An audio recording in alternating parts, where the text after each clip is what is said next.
नमामि सर्वभूतानां वरदासि हरिप्रिये जागतिस्तत्प्रपन्नानात् सामे भूतदर्शनात् ॐ भर्जासि पते पद्मलये शुभे सर्वतो पाहि मां देवी মহালক্ষ্মী নমস্তুতে। নমস্কার বন্ধুরা, আমার ছোট চ্যানেলে আপনাদের স্বাগত। বন্ধুরা, আজ সবাইকে কোজাগরী পূর্ণিমার অনেক অনেক শুভেচ্ছা ও ভালোবাসা। আমার লক্ষ্মী ঠাকুরগুলো দেখেছেন? কি সুন্দর দেখতে, এদের সাজালেই মনটা সত্যিই ভরে যায়। এই যে দেখুন কি সুন্দর না ঠাকুরগুলো, অপূর্ব লাগে। কিন্তু এই যে ঠাকুরগুলোকে যখন নিজের হাতে সাজাই, তার মতো আনন্দের যেন আর কিছুই না। আজ কোজাগরী পূর্ণিমাতে প্রত্যেক বাড়িতেই হয় লক্ষ্মীর পুজো, সেই হিসেবে আমিও একটু পুজো করে নিলাম। দেখুন আমার এই যে 3টে লক্ষ্মী রয়েছে এখানে, 3টে লক্ষ্মী 3টে নারায়ণ। দেখেছেন এখানে তো জোড়ে লক্ষ্মী, এই যে এদিকটাতে আবার একসঙ্গেই রয়েছে লক্ষ্মীনারায়ণ। আর ওপরে তো দেখালাম প্রথমেই লক্ষ্মীনারায়ণ। আমার মতো আপনারা অনেকেই ঠাকুর ভালোবাসেন বা ঠাকুরের পুজো করতেও ভালোবাসেন। আমি কিন্তু পুজো করার থেকে একটু আবার সেবা করতে ভালোবাসি, অর্থাৎ ঠাকুরটাকে নিজের হাতে সাজাবো, যত্ন করব, তাকে স্নান করাবো, এগুলো করতেই আমার খুব ভালো লাগে। যেহেতু ওপরে, তাই সেভাবে ভিডিও ক্লিপটা নিয়ে আপনাদের সামনে তুলে ধরতে পারলাম না।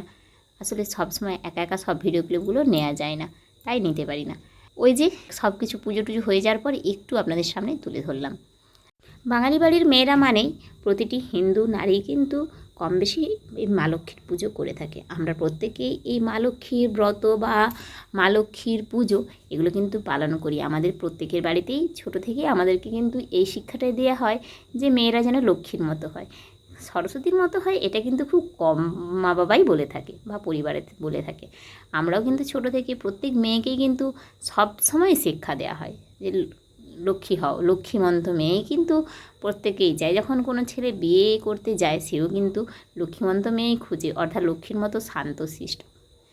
তবে পড়াশোনাটা জানা চাই, তাহলে কেন কেউ সরস্বতীকে চায় না? এটাই হচ্ছে ফ্যাক্ট। সবাই কিন্তু রূপে সরস্বতী আর গুণে লক্ষ্মীকে চায়, অর্থাৎ কেউ পড়াশোনা ছাড়াও মেয়ে চায় না, আবার লক্ষ্মীর মতো শান্ত শিষ্ট নম্র ভদ্র মেয়েকে ছাড়া অন্য কোনো মেয়েকে চায় না। অর্থাৎ প্রত্যেকেই সংসারে একটু শান্তি চায়। সংসারে শান্তির জন্য প্রত্যেকেরই উচিত অবশ্যই লক্ষ্মীর মতো হয়ে থাকা। আবার সংসারের সুখ সমৃদ্ধির জন্য কিন্তু অর্থও চাই, অর্থাৎ লক্ষ্মীর কাছে ধন সম্পদ থাকলেও শিক্ষা থাকে সরস্বতীর কাছে। তাই এখন আবার প্রত্যেকে শিক্ষা চাই, কারণ শিক্ষা না থাকলে সম্পদ তো থাকবেই না। এখন শিক্ষা ছাড়া সম্পদের কোথাও কোনো মূল্য নেই।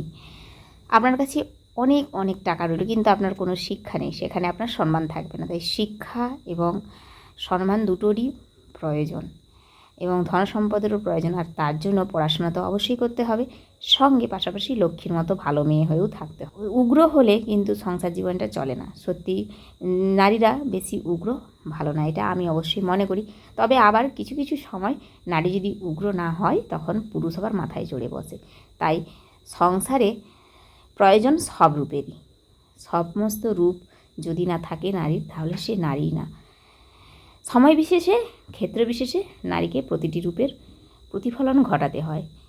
যখন কোনো অন্যায় হয়, সেই অন্যায়ের প্রতিবাদ নারীকেই করতে হয়, নইলে নারী আবার অবলা হয়ে থাকলে সেখানে আবার বিড়ম্বনা অনেক। তাই সংসার জীবনে ভেবেচিন্তে প্রতিটি পদক্ষেপ ফেলা উচিত। গুণ এবং রূপ দুই দিকেই নিজেকে সমৃদ্ধশালী করে রাখা উচিত, কারণ রূপ না হলেও গুণের কদর নেই, আবার গুণ না থাকলে শুধুমাত্র রূপ নিয়েও সংসার চলে না। তাই লক্ষ্মী এবং সরস্বতী প্রত্যেকটি গুণই দরকার। তবে অবশ্যই কোনো কিছু নিয়ে অহংকার করা উচিত নয়। আপনার কাছে যেটা আছে সেটা নিয়েই ভালো থাকবেন এবং সেটা নিয়েই সুখী হওয়ার চেষ্টা করবেন। দেখবেন আপনি অবশ্যই সুখী হবেন এবং মা লক্ষ্মীও আপনার প্রতি কৃপা করবে। অন্য কারোর দেখে কখনো হিংসে করবেন না, কারণ অন্য কারো দেখে হিংসে করলে আমাদের কিন্তু কোনো কিছুই বেড়ে যাবে না, বরং হিংসেই জ্বলে আমরা ভেতর থেকে শেষ হয়ে যাব। তাই নিজেরা চেষ্টা করবেন, নিজেরা নিজেদেরকে সমৃদ্ধশালী করার, পরিশ্রম করার। কর্ম যদি আপনি করেন, একদিন সফলতা অবশ্যই পাবেন। এটুকু বিশ্বাস আপনার উপর রাখবেন, আস্থা রাখবেন, দেখবেন আপনি একদিন অবশ্যই অবশ্যই সফল হবেন। আর রূপের কথা যেটা বলেছিলাম, রূপ না হলে সত্যিই এই সমাজে কিন্তু কারোর কদর নেই। আমরা অনেকে হীনমন্যতায় ভুগি রূপ না থাকলে, বা আমাদেরকে অনেকের কাছেই ছোট হতে হয়। যতই আমরা বলি বর্ণ বৈষম্য থেকে আমরা বেরিয়ে এসেছি, কিন্তু আদতে তা না। আমরা কেউ বর্ণ বৈষম্য থেকে এখনও বেরিয়ে আসতে পারিনি। এমনকি জাতিভেদ প্রথা থেকেও আমরা আজও কিন্তু সেই সংকীর্ণ মানসিকতাতেই রয়ে গিয়েছি। আমরা অনেক কিছু বড়াই করে বলে তো ফেলি, কিন্তু কাজের সময় কিন্তু আমরা সবাই বিবেচনা করি। তাই বলবো, প্রত্যেকেই মানবিক হন। মানবিক হওয়াটাই আগে সবার জন্য জরুরি। মানুষের মনটাই কিন্তু সব, রূপ গুণ এগুলোর থেকে ওপরে কিন্তু মানুষের মন। আর যার মন ভালো সে কিন্তু পৃথিবীতে সব থেকে বেশি সুখী, কারণ কোনো কিছুতেই তার কিছু যায় আসে না, সে তার মনের দিক থেকে খোলা থাকে। এই যে খোলা মন, উদার মন, এর জন্যই সে সুখ পায় বেশি। তাই সুখী হওয়ার জন্য আগে নিজের মনকে বিশাল করুন, মনটাকে বড় করুন, উদার করুন, দেখবেন আপনি প্রকৃত অর্থে সুখী হয়ে যাবেন। লক্ষ্মী সরস্বতী দুজনেই আপনার কাছে থাকবে বাধা হয়ে।